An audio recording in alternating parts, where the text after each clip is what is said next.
भीमापुर के जंगल में टुनटुनी चिड़िया अपने पति कालू कौवे के साथ रहा करती थी।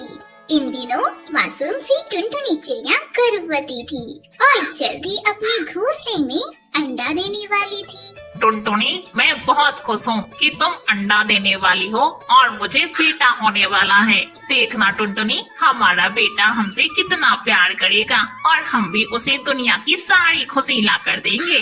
पर कालू जी, अगर बेटी हुई तो? खबरदार टुनटुनी, अगर तुमने फिर से बेटी का नाम लिया, मुझे बेटा चाहिए, बेटा। और तुम्हें हर हाल में मुझे बेटा ही देना होगा। अगर बेटी को जनाना तो मुझसे बुरा कोई नहीं होगा। इस खानदान में पहला बच्चा बेटा ही होता है। कालू कौवे की यह बात सुनकर टुनटुनी चिड़िया बहुत डर गई, पर होने को कौन बदल सकता था। कुछ दिनों बाद ही टुनटुनी चिड़िया ने अपने घोंसले में एक अंडा दिया और कालांतर में उस अंडे से एक नन्ही सी चिड़िया बाहर निकली। करमजली नासपीटी कहेगी, मैंने तुझसे कहा था कि मुझे बेटा चाहिए, बेटी नहीं, और तूने इस मनहूस को पैदा किया। करमजली, रुक, आज मैं तुझे मार मार कर तेरी चमड़ी उधेड़ दूंगा। और इतना बोलकर कालू कौवा टुनटुनी चिड़िया को पीटने लगता है। तब तक दोस्तों, अगर आपको हमारी ये कहानी पसंद आ रही है तो आप इस कहानी को लाइक और हमारे चैनल को सब्सक्राइब करना ना भूलें। कालू जी, बेटा या बेटी पैदा करना मेरे हाथों में तो नहीं, यह तो भगवान की मर्जी है। कालू जी, अगर बेटी हुई तो इसमें मेरी क्या गलती? कालू जी, मुझे छोड़ दो, मुझे मत मारो कालू जी।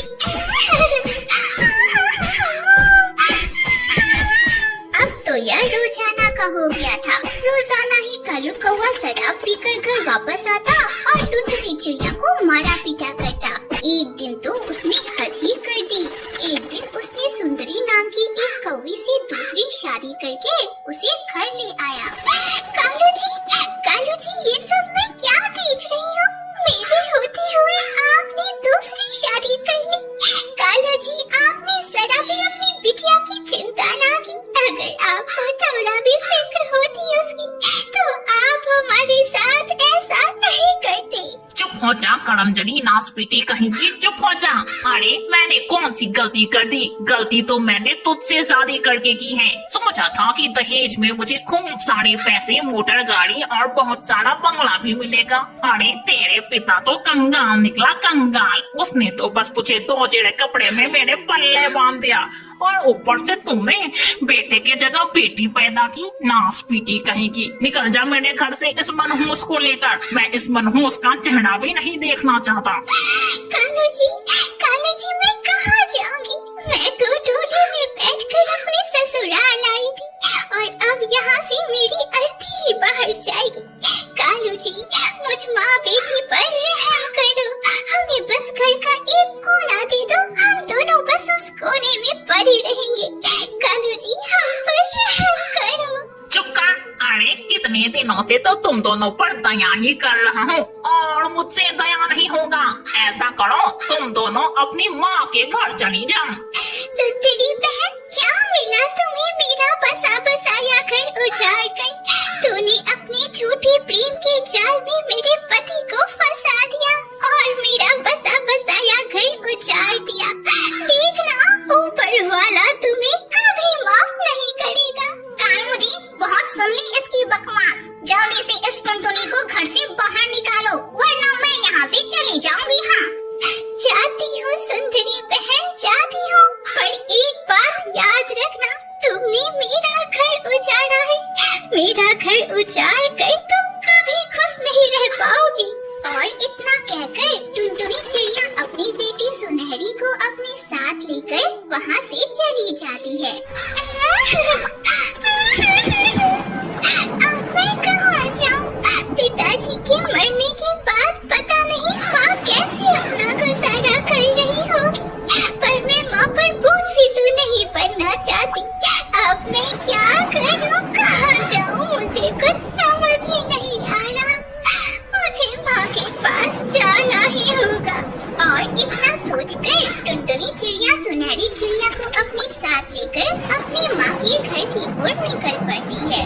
तभी रास्ते में उसे अपनी माँ की आवाज सुनाई देती है। समोसे खा लो समोसे, बरसात के मौसम में गर्मा गर्म स्वादिष्ट समोसे।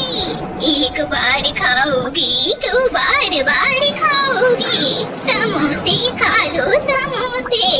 अरे अरे, ये तो माँ की आवाज है।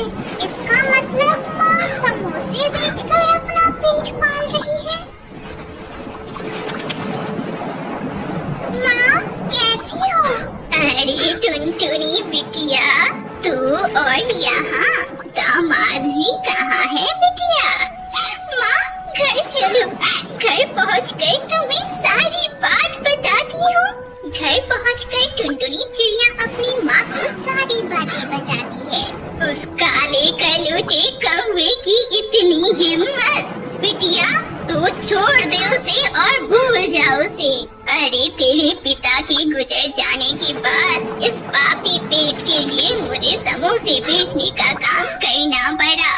बिटिया मैं बूढ़ी हो चुकी हूँ, पर तू तो जवान है ना, तू संभाल इसे। अरे समोसे के व्यापार में भी बहुत मुनाफा है, तू इसे संभाल। और हाँ, अपनी बिटिया को एक अच्छी शिक्षा दे और उसे पढ़ा लिखा कर काबिल बना।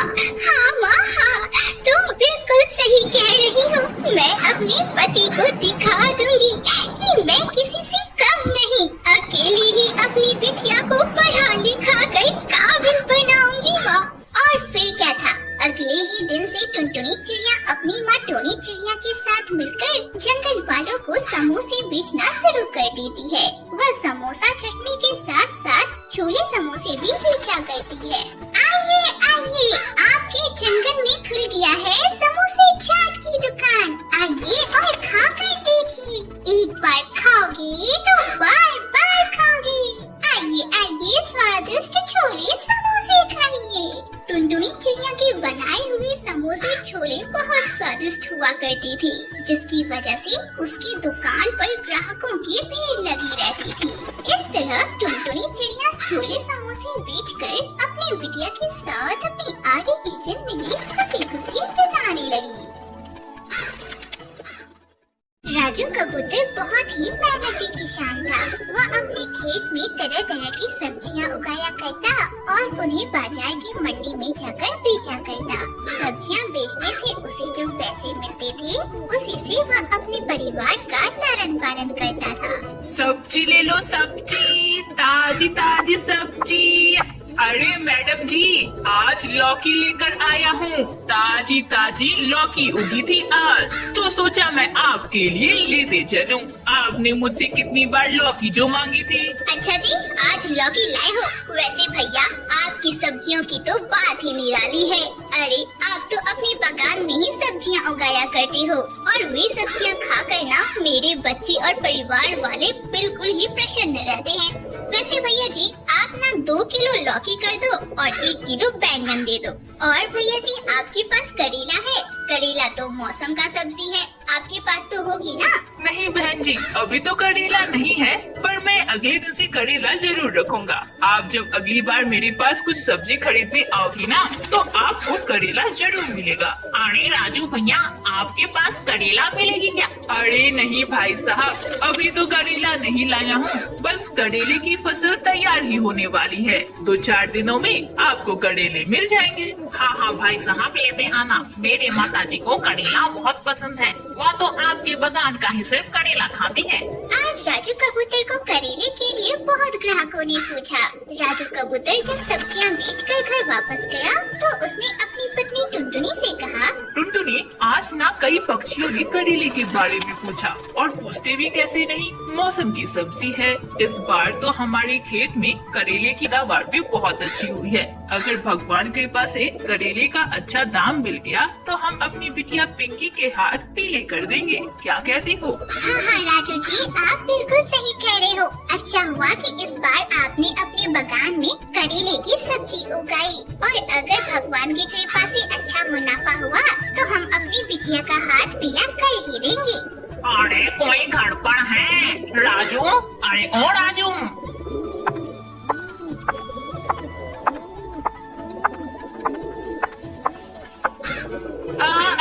सेठ जी आप यहाँ आइए आइए, आपका यहाँ आना कैसे हुआ? सेठ जी मैं तो आपके घर खुद ही जाने वाला था। हाँ हाँ मुझे खूब पता है कि तू मेरे पास कितना मिलने आने वाला था।